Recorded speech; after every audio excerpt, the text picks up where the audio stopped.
Ako sa corruption pare. Hindi ko nababanggitin kung anong bansa kasi may nagpapayabangan eh.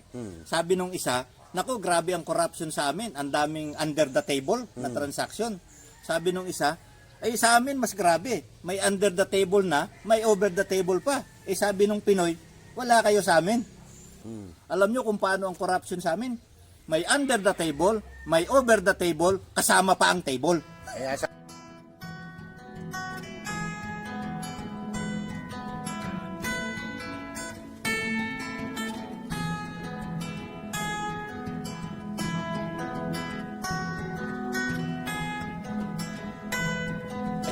magandang araw po sa inyo lahat. Muli ito ang inyong Kapederal, Wendell Tamayo. Ating generoso. At isa na naman itong Usapang Federal. Dito pa rin tayo sa, sa kay magkapatid na Luna. Para Kasi naghahanap tayo ng lunas sa korupsyon sa Pilipinas. para dalawa rin pala sila, no? Pag dalawa sila, edi lunas. Dalawa rin tayo. Ano tayo? Lunasan. Hindi tayo po ay mag-uusap. Tutuloy natin para yung issue natin sa korupsyon. Kasi medyo malalim na yung napag-usapan natin pagdating sa political reform. Dahil nga, kinosolve natin yung korupsyon sa ating politika para masolve yung korupsyon na matagal na nagpapahirap sa ating bansa. Sama dyan yung pagtatanggal natin dun sa pagka-control ng mga politikong dynasties, mga trapo, mga political parties Yung na political elite o yung mga yung partido na partihan dito, partihan doon. lang ang alam at puro mga pagnanakaw lang ang ginagawa, puro pork barrel lang ang iniintindi. Ay nasosolve ng bayanihan federalism by instituting yung mga political reforms. Pero ang hindi pa natin napag-uusapan, paano ba masosolve yung tinatawag naman nating monopoly of the economy by the oligarchs cartels dito sa ating bansa. Kasi isa yan sa problema. Isang buong artikulo. Dito sa Bayanihan Federalism Constitution. Kasi nga, parang makikita nyo po, ang nangyari sa ating ekonomiya, kasi nga dahil centralisado masyado ang ating sistema, napakadali ring kontrolin ng mga oligarko, yung mga polisiya pagdating sa ekonomiya. Na ang lagi lang nangyayari, kung ano yung pabor sa kanilang negosyo, yun na nagiging batas. Nga, unang-una ay sila ang nagpondo doon sa mga kandidato. Yan, di ba? Pangalawa ay meron ding sa hanay nila ay kumakandidato. Correct. So yun ang tinatawag natin na regulatory capture. Correct. Kung yung gagawa ng pulisiya ay pinunduhan mo nung panahon ng kampanya, abay di meron kang ang tawag pare doon ay meron dong ROI Return on Investment. Ayun. Kaya meron kang investment sa kanyang kandidatura at pagkakahalal. Kaya pagka ang may-ari ng mall, may-ari ng subdivision, may-ari ng kuryente at tubig mo, yung ding may apelido, yung apelido rin ng senador mo, ng congressman mo, ng mayor mo, mag-isip-isip na tayo. O kaya ay alam mo na kaibigan. Halimbawa nga padre, yung doon, punta tayo sa Metro Manila, naalala mo yung common terminal ng LRT at MRT na hanggang ngayon ay hindi pa issue pa yan samantalang panahon pa ni GMA ay pinag-aawayan na kung saan ba doon sa pagitan ng dalawang mall itatayo yung terminal. Yun lang. Hanggang ngayon po ay hindi pa nagagawa yung common terminal. Kaya mahigit 10 taon na, 15 taon na naghihintay ang mga mamamayan. O kaya maririnig mo merong isang negosyante na malaki ang utang sa gobyerno, kaya sabi niya, kaysa ibayad ko sa gobyerno yung buwis, bibili ko na lang ng mga mambabatas. Yan. Di ba? May ganun na dyan. So, ganyan ho ang nangyayari. Iko-contribute ko na lang sa campaign. Hindi nga, billing nga ang tawag. Hindi ko contribute para bibiling kita. Magkano ba para manalo kang congressman? Pagka kinontribute kasi sa campaign, medyo meron pang Hindi pare. Niya. Hindi totoo. Binibigyan ko lang sila ng shield. para hindi masyadong masakit pakinggan. Hindi. Binibili kasi para hindi naman nare-report sa COMELEC.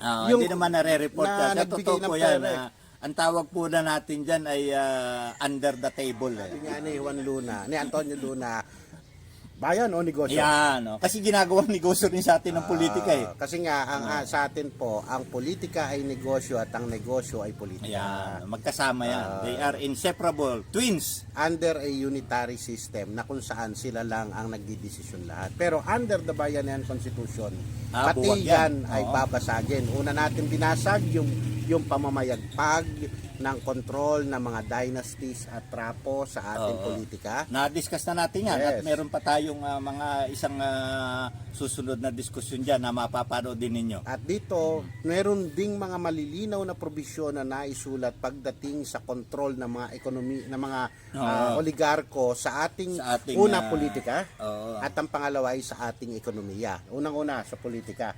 Ano ba pare ang sinabi? Paano hindi na makokontrol ng mga negosyante ang ating politika sa ating bansa? Malinaw po na nakasulat sa political reforms na minsan natin na pag-usapan. Hindi na po pwede na yung mga mayayaman lang ang makatakbo sa politika dahil sila lang ang may pera. Dahil malinaw sa ating isang reforma ang paggastos ngayon ay hindi na personal lang kundi by party. At meron tayong democracy fund ang magbabayad sa kandidatura at pangangampanya. Ang gagastos ay manggagaling sa democracy fund at ang mamamayan. Ang magko-contribute sa democracy fund. At magkakaroon tayo ng pag-operationalize niyan na yung mga malalaking kumpanya mami-minimize yung kanilang paglalagay. At kasi nga ay magiging transparent dahil pag sila ay nag-contribute sa isang political party, ito ay i-report dahil magiging creditable as tax. So i-report ngayon nila yan sa BIR. Meron na ngayon tayong document trail na tinatawag. So makikita natin na ito palang company ABC ay nag-contribute sa partido ng mga gwapo. Ayan, meron ng record. Ngayon, dahil si partido ng gwapo ay tumanggap ng public fund, kasi considered public fund yan pag pumasok sa democracy fund, ay sila naman ay magiging subject sa audit ng COA. Ayan. At ito pare, isa pa yan. Ako ito pinag-iisipan ko ito mabutin.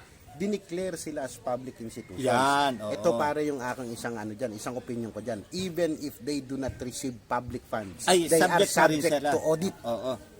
Yes. Subject pa rin sila sa audit. Kung kahit na private funds ang ni-receive nila dahil ikaw ay public institution na as a political party, you will still be subject to audit. And we will be able to unmask sino ba tong mga oligarchs na nagpipinance.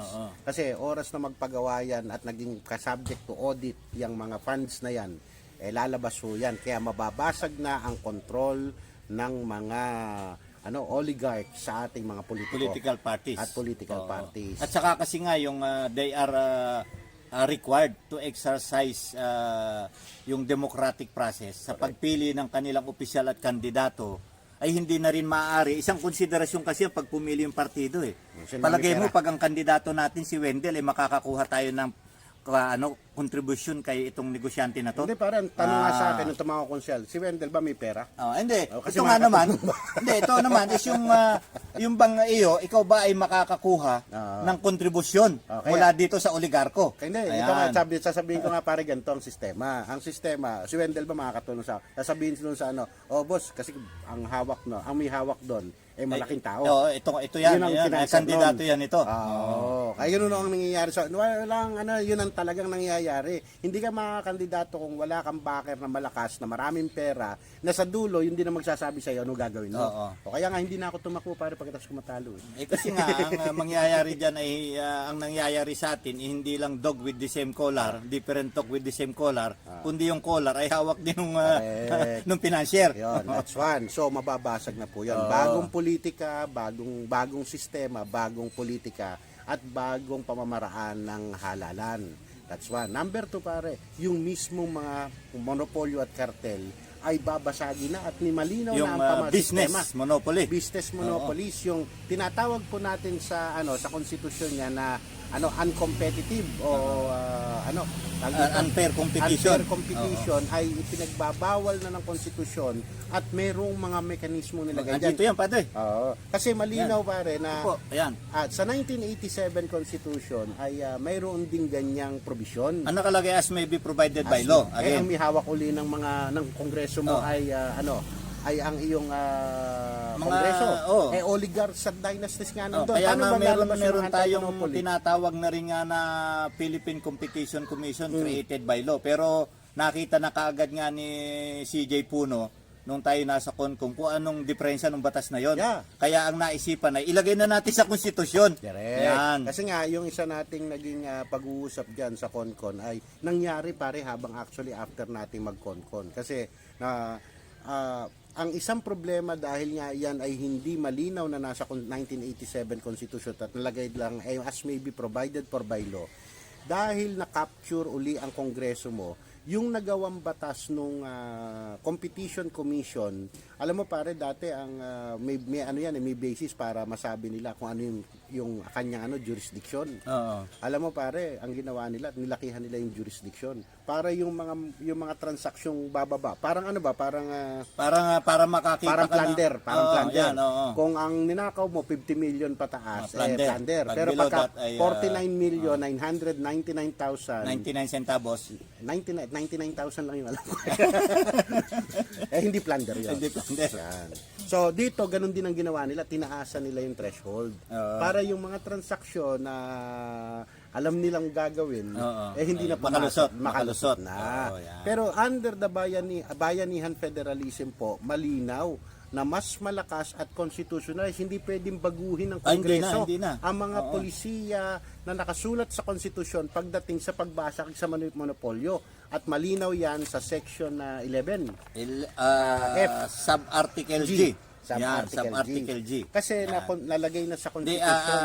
article 10 yan. Article 10. Sub-article G. Okay. Yan. Anong nakasulat po sa sub-article G? Nandito po, hindi na siguro natin para intindi isa-isa. Yung mga Pero technical. naglagay po ang CONCON ng bagong constitutional body na hindi pwedeng pakialaman ng Kongreso, Hindi pwedeng pakialaman ng ng presidente. presidente, dahil makapangyarihan po nitong komisyon na to. At ang trabaho po ng komisyon na nilikha sa Bayanihan Federalism, basagin at labanan ang mga Monopolya, duopoly, cartel. Ayan. At tagal pare inisip natin pati yung mga appointments ng mga yan at yung requalification at yung powers, kasi malinaw yung powers pare. Tingnan mo yung mga powers. Ano Ayan, ang power ang niyan? unang dyan conduct inquiry, investigate, hear, and decide cases involving any violation of competition laws upon receipt of a verified complaint or at their instance sila mismo. Kahit walang reklamo na tatanggap, pwede sila mag-imbestiga. Or upon referral by a concerned regulatory agency and institute the appropriate civil or criminal proceedings. Ito na rin ang magdedemanda pare sa korte. Kasi nga, ang malinaw dyan pare, hindi lang sila naghihintay, ito breakdown natin, hindi sila naghihintay lang kung may magre-reklamo. Kapag meron silang nakita o mini-refer sa kanila na hindi pa kaso, pero mukhang may problema, magkakaroon ng monopolya o may problema sa negosyo na ito, sila mismo pwedeng kumilos. At ang mapakalakas ng kanilang power, sila po sila na ang investigador. They can investigate on their own. Yes. Number 2, they can actually prepare the case. They can adjudicate. Pwede po sila magdesisyon. So sila nag-imbestiga, sila ang nag-file ng kaso, pwede nilang desisyonan yun. At di maghabol yung monopoly at yung cartel dun sa administrative court. Ganun po ang magiging sistema. At kapag po gumawa sila ng hakbang, kompletong kapangyarihan. Very powerful po ito dahil ang kalaban ay cartel at monopolyo. Talo pa po nito yung RICO law ng Amerika. Hindi, talo pa nga ito yung tawag sa Amerika ay Bureau of Competition dahil mas makapangyarihan ito. Mas makapangyarihan po. Dahil dito nga pagka merong halimbawa, merong dalawang kumpanya na magme-merge o magsasanib para maging isa na lang, ay hindi pwedeng basta mag-merger yan ang walang walang hindi titingnan ng nitong ating Federal Competition Commission. Correct. Kasi baka magresulta sa monopolya katulad nung nangyari doon sa transport provider, di ba? Na nag-merge. Tapos ipinahirapan nung isa na lang, wala nang kakumpetensya, ay pinahirapan ang mga mamamayan. O kaya yung sinasabi nating isang problema diyan pare, na meron kang dalawang telco. Actually marami tayong telco. 5 dati o 6, tapos binili yung dalawa. Hanggang maging dalawa na lang sila. Pero ang totoo nun, meron tayong yung isang kumpanya na natira dapat nakalaban nila, pinagtulungan nilang dalawa yun. Oo. Para hindi lumabas Para hindi yun. lumabas. Oo. Kaya ganito ang sitwasyon ng atin. Kaya Yan. wala, mahina po signal dito, kaya kami hindi naka-live ngayon. Oo, eh. ano lang Naka-tape po. tayo, naka-recording So, tayo. Kaya wala rin signal tong si Juan Luna at si Hindi pa nagpaparamdam eh. Okay. Marami itong kapangyarihan pare, Ay, oo. hanggang letter O. Oo. Ang kapangyarihan, hindi na natin isa-isahin. Pero may isa ditong pinakamahalagang kapangyarihan, padre. Yung pagka yung isang monopolya ay nagkaroon ng excess profits, O, isang kumpanya. o isang kumpanya ay nagkaroon ng excess profits dahil kontrolado niya ang merkado, yung pong excess profits na yan ay pwedeng kuhanin ng competition commission at mapunta sa gobyerno at mapunta sa consumers. Correct. Depende na sa kung yan ipapasok ng gobyerno bilang part ng revenue o yan ay orderan na isoli nyo sa consumer. Minsan may mga ganyan, di ba, na ang nag-o-order ay Supreme Court. Oo, pero dito hindi na Supreme Court eh.